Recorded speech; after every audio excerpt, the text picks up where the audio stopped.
Hello tous les amis, c'est CryptoPartage, c'est un plaisir de vous retrouver pour cette vidéo d'analyse du 6 octobre 2021. Vous le voyez à l'écran, BTC qui est encore en train de monter 52 600 $, tout proche de venir chercher le point haut de début septembre, donc ça c'est super positif. En revanche, première fois où les altcoins ne suivent pas vraiment la cadence du BTC et viennent même à corriger. On fera un point sur la BTC dominance, il y a pas mal de choses à dire, mais vous le voyez, Solana qui est bien dans le rouge, moins 8%, DOT moins 5%, Avax pareil, moins 8%. Enfin bref, on n'est pas du côté de la performance du BTC. Vous voyez, BTC nous fait un plus 5%. Et mis à part le Shiba qui continue son chemin to the moon. D'ailleurs, je vais l'analyser en deuxième partie de vidéo parce que vous me l'avez demandé dans la dernière vidéo dans les commentaires. Je vais analyser pas mal de vos crypto-monnaies. Donc voilà, restez bien jusqu'à la fin de la vidéo. D'habitude, pensez à mettre le petit like, le petit commentaire pour faire exploser la vidéo sur YouTube. Voilà, ça aidera toujours un petit peu au référencement. Et pour les nouvelles personnes, venez sur mes différents réseaux sociaux, donc Instagram, Twitter et le Discord. L'euphorie sur le Fear and Greed qui commence à apparaître niveau 68. On n'est pas encore en extreme grid, mais on remonte très rapidement. Vous voyez, on fait vraiment le yo-yo sur cet indicateur. En même temps, c'est normal. Vous le savez, on était réellement dans une période d'incertitude en ce moment entre la peur du bear market et l'espoir du bull run. On se rapproche plus du scénario du bull run actuellement, donc forcément l'euphorie commence à vite revenir. Donc il va falloir se méfier que les bears nous mettent pas un dernier petit coup de doute au niveau de la psychologie avant de réellement partir en bull run. Vous l'avez peut-être remarqué sur vos portefeuilles, aujourd'hui ça monte pas autant alors que le BTC est vraiment en train de monter. C'est tout simplement parce que les alts restent un petit peu sur le quai actuellement et que le BTC est en train d'aspirer les liquidités vers lui pour pouvoir monter. Donc regardez ce petit tweet que j'ai mis tout à l'heure. Donc je revenais sur un scénario que j'avais partagé le 14 septembre où je vous disais, je pense qu'il y a des personnes qui s'en rappellent, qu'on allait avoir probablement une alt season qui pourrait se poursuivre encore 1 ou 2 semaines et nous mener jusqu'à la fin du mois de septembre, mais que forcément à un moment ou à un autre on aurait un réveil du Bitcoin sur la BTC dominance avec de grandes chances que ça se fasse ici sur ce bottom à environ 40%. Regardez sur le weekly comme c'est très parfait. Là vraiment on a un signal, on a un réveil. C'est clair et net. Maintenant, ce qu'il va falloir regarder, c'est voir à quel moment cette hausse peut se terminer. Donc le premier niveau, ça va être ici avec l'AEMA 21 et cette oblique. On va voir comment le cours va réagir pour le BTC, s'il va continuer d'attirer les liquidités vers lui ou si les alts vont réussir à réagir. Prochain niveau que je surveillerai, c'est cette zone-ci des 50% qui est un seuil psychologique. Si jamais on venait à break cette oblique, je pense que les 50% ça pourrait aussi nous servir de résistance.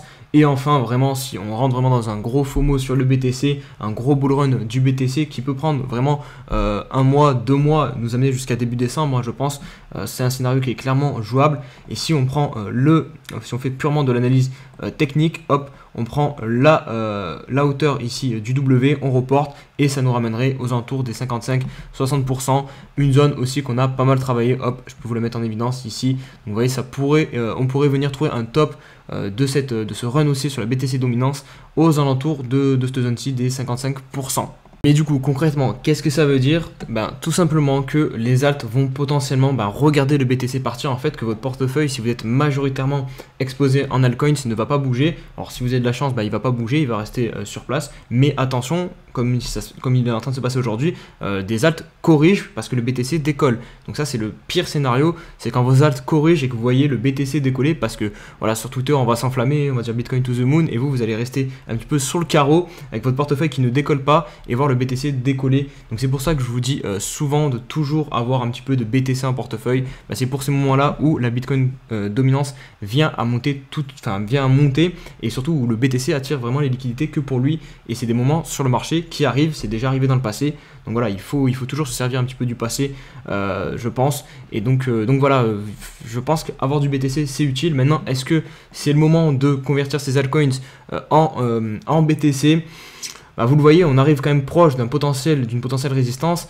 Donc moi j'aime pas trop faire mes achats sous des résistances. Vous le savez, je suis plutôt du style à acheter sur les supports. Et là par exemple, pour le coup là, ok, j'aurais plus basculé mes altcoins sur du BTC parce qu'on revenait tester un gros niveau de support et donc tout le monde avait peur. Enfin voilà, la psychologie était plutôt du côté des altcoins, le FOMO était plutôt des altcoins. Donc je préfère faire dans ce sens-là, moi, que plutôt essayer de prendre le train une fois qu'il est déjà en marche. Un petit point sur ce qui se passe actuellement sur les différents marchés du monde. Là, c'est le prix du gaz qui continue de flamber, donc les énergies, le pétrole aussi, il me semble que ça flambe pas mal en ce moment. Donc regardez Grégory Raymond qui fait le petit lien entre la courbe du Dodge ou du Shiba pour la courbe du prix du gaz, donc contrat à terme sur le prix du gaz britannique. C'est vrai que ça fait assez flipper cette montée verticale là qu'on est en train de connaître sur le gaz.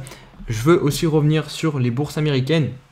Donc vous avez le Nasdaq qui est encore aujourd'hui sur une journée baissière, le SP500 pareil, le dollar au contraire on est sur une journée haussière et pourtant je vais faire le lien avec ça, le BTC est en train de monter, donc ça c'est extrêmement positif, hein. On semblerait avoir une décorrélation entre le BTC et les actions US et ça c'est top parce qu'en général on avait la corrélation mais que dans le côté négatif. En gros dès que les actions US baissent et ben vous avez le BTC qui baisse et là pour une fois ça se passe pas comme ça, donc ça c'est vraiment top pour le futur. Vous m'excuserez mais on va passer tout de suite à l'analyse technique, les news, tant pis pour aujourd'hui parce que le BTC vient de nous faire un move incroyable en direct live. On vient de venir chercher quasiment les 56 000 $, il vient d'exploser littéralement le point haut de septembre dernier. C'est ce qu'on appelle un short squeeze dans les règles de l'art, voilà, parce que tout simplement ici il y avait énormément de liquidités, des personnes qui se plaçaient pour short, donc il y avait tout leur stop et hop, le BTC vient de faire quoi? De les liquider dans les règles de l'art. Donc voilà, on se retrouve maintenant perché à 56K, donc c'est évidemment extrêmement positif puisque c'est ce qu'on voulait voir, hein, réussir à passer ce point haut à 53 000 $. Allez, hop, je fais un petit peu de nettoyage et je vais vous montrer sur le weekly. Et là, vous allez tout de suite voir le BTC beaucoup moins affreux et ça va vous faire beaucoup moins peur parce que vous le voyez, si on... Bon là, il faudra attendre la clôture, évidemment. Là, je vais essayer de me calmer un petit peu, essayer de vous prodiguer quand même de bons conseils. Il faut mettre de côté les émotions, rester objectif. Il va falloir attendre les clôtures parce que là, on est juste sur un short squeeze, pardon. Et du coup, déjà, par exemple, si on se met sur le weekly, il va falloir à tout prix venir tenir ce niveau ici, clôturer au-dessus. Et vous le voyez, là, c'est extrêmement positif. Ce que je vous parle depuis plusieurs semaines, venir faire un creux ici et ensuite valider le point haut ici pour valider la tendance haussière, là pour le coup ça serait parfait, ça serait validé, donc on passerait en tendance haussière sur le weekly. Ici vous le voyez aussi sur le RSI, on viendrait casser cette trend qui est très importante depuis le top ici, on n'arrivait pas à passer une fois en bloc, deux fois, trois fois et là on vient la casser, donc vraiment parfait aussi de ce point de vue là. Si on se repasse rapidement sur le daily. Donc sur le daily, ce qu'on va chercher à surveiller, ça va être évidemment la bougie de volume d'aujourd'hui parce qu'il va falloir des volumes quand même, on vient péter un gros niveau ici, donc ça serait intéressant qu'un maximum d'acheteurs rentrent sur ce move là pour apporter du volume et valider le break de ce niveau là et que ce soit pas un fake out, hein, voilà, parce que forcément ici des gens vont se positionner puisqu'on fait un point haut, c'est un signal technique, donc qu'est-ce qui se passe? Vous avez des boules qui vont rentrer de manière agressive parce que c'est un signal technique haussier de continuation haussière, mais attention, on peut venir se manger tout simplement un fake out, hein, un piège boule, donc ça veut dire qu'on vient faire juste un petit point haut au-dessus et finalement hop on réintègre et derrière on n'est pas en fait parti sur une tendance haussière mais on reste bien en tendance neutre. Donc ça c'est le scénario voilà, qui peut nous pendre au nez, le pire scénario possible. Donc pour qu'on ait un maximum de sûreté, il nous faut un maximum de volume et essayer de clôturer le plus haut possible. Et là pour le coup ça sera extrêmement bull. Maintenant si vous voulez vous positionner, parce que voilà je vous connais, il y a des personnes qui n'ont pas acheté le bas ici, encore moins le bas ici parce que c'était trop dur mentalement. Et là du coup ça devient tout de suite beaucoup plus facile. Mais encore une fois, voilà, je suis désolé de vous le dire, ça ne sera pas ici qu'il faut acheter. Regardez le mouvement ici qu'on vient de faire. C'est un mouvement quasiment composé uniquement de hausse. Donc forcément, on va venir à le retracer ce mouvement. Et ça ne m'étonnerait pas qu'on le retrace par exemple à 60%, 61% Fibonacci. Donc on pourrait revenir pour l'instant, si on reste avec un point haut ici, sur un retracement qui pourrait nous amener jusqu'aux 44 000 $, 45 000 $. Ça ne remettrait pas en cause la tendance qui est retournée, la tendance haussière ici. Donc voilà, il faut en avoir conscience. Et personnellement, voilà, ça ne me viendrait pas à l'esprit là de racheter ici sur ces niveaux de prix. J'attendrai minimum cette zone-ci des 44 000 $, 45 000 $. Après, encore une fois, c'est ma vision des choses, c'est ma gestion de portefeuille. Vous pouvez plus ou moins FOMO ici parce que voilà, vous avez une confirmation technique haussière, donc vous pouvez rentrer sur ça, mais il faut avoir conscience que voilà, vous rentrez après déjà une belle hausse. Mais bon, voilà, c'est à chacun un petit peu d'évaluer son risque. Maintenant, je vais vous mettre le volume profile aussi pour voir où est-ce qu'on a pas mal travaillé, où est-ce qu'on pourrait arrêter ce mouvement haussier. Et vous le voyez, c'est là où plus ou moins on est en train de s'arrêter déjà. Donc cette grosse zone des 56 000 $, c'est la plus grosse zone lorsqu'on avait travaillé toute cette phase ici où on était venu trouver notre top de la première phase du bull run. Donc c'est les 56 000 $, là où on a le plus échangé de BTC. Donc faut s'attendre à mon avis à venir marquer le top aux alentours des 56 000 $. Hein. Je pense que c'est en tout cas d'un point de vue de l'analyse technique le scénario le plus probable. Je vais pas faire durer la vidéo plus longtemps, comme ça vous allez pouvoir la voir un petit peu en avance. Je vous la sors directement dès que j'ai fini le montage derrière. Pour les alts, je les ferai demain. J'espère que vous me pardonnerez et que vous comprendrez le pourquoi du comment.